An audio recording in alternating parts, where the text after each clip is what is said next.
Competitor analysis அப்படிங்கிறது ரொம்ப முக்கியம். எஸ்இஓவில் வந்து காம்படிட்டர் அனாலிசிஸ் எப்படி பண்ணுறது அப்படிங்கிறத சொல்கிறேன். அதுக்கு முன்னாடி ஒரு டேப்லெட் காலம் கூகுள் ஷீட் எடுத்து டேப்லெட் காலம் போட்டுக்கோங்க. அதில் நான் என்னென்ன சொல்கிறேனோ அதை அப்படியே ஃபில் பண்ணிக்கோங்க. ஃபஸ்ட்டு விஷயம் என்னென்னு பார்த்தீங்கன்னா, ஃபஸ்ட்டு காம்படிட்டர் அந்த 1 2 3 4 5 காம்படிட்டர் ரோல் நம்பரு. அடுத்த காலம் என்ன அப்படின்னு பார்த்தீங்கன்னா அவங்களோட டொமைன் ஏஜ். அடுத்த காலத்தில் வந்து பார்த்திங்கன்னா அவங்களோட டிஏ, அடுத்தது அதோட பிஏ, அந்த ஸ்டேஜோட பிஏ டிஏ பண்ணிக்கோங்க. அடுத்த விஷயம் என்னன்னு பார்த்தீங்கன்னா அவங்களோட மொபைல் ஸ்கோர் என்ன, டெஸ்க்டாப் ஸ்கோர் என்ன, அதை வந்து அனலைஸ் பண்ணிக்கோங்க. அடுத்த விஷயம் டைட்டில் என்ன டைட்டில் வச்சுருக்காங்க, அடுத்து டைட்டிலோட கேரக்டர் என்ன, அது என்ன மெட்டா டிஸ்கிரிப்ஷன் வச்சுருக்காங்க, அதோட கேரக்டர்ஸ் என்ன, அதுக்கப்புறம் எத்தனை H1 வச்சுருக்காங்க, H1 ஒரே ஒரு H1 வச்சுருந்தாங்க, ஒரே ஒரு H1 அதோட டேட்டா, அதுக்கப்புறம் வந்து எவ்வளோ இன்டர்னல்ஸிங் வச்சுருக்காங்க, எவ்வளோ இமேஜஸ் வச்சுருக்காங்க, இமேஜஸில் எத்தனை ஆல் டெக்ஸ்ட் வச்சுருக்காங்க, ஆல் டெக்ஸ்ட் எத்தனை இது வச்சுருக்காங்க, எத்தனை இது வைக்கல, அதை நீங்கள் ஃபாலோ பண்ணிக்கோங்க.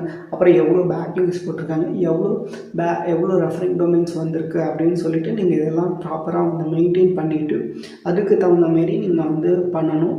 இதுதான் வந்து பர்ஃபெக்டாக காம்படிட்டர் அனலைஸ் பண்ணுறது. இதை பற்றி எஸ்இஓ ரிலேட்டடான டாபிக்ஸ் தெரிஞ்சுக்கணும் அப்படின்னா என்னை ஃபாலோ பண்ணிக்கோங்க. உங்களுக்கும் நான் எஸ்இஓ பண்ணி தரணும் அப்படின்னா என்னை காண்டாக்ட் பண்ணுங்கள், உங்களுக்கு வந்து பண்ணி தருவாங்க.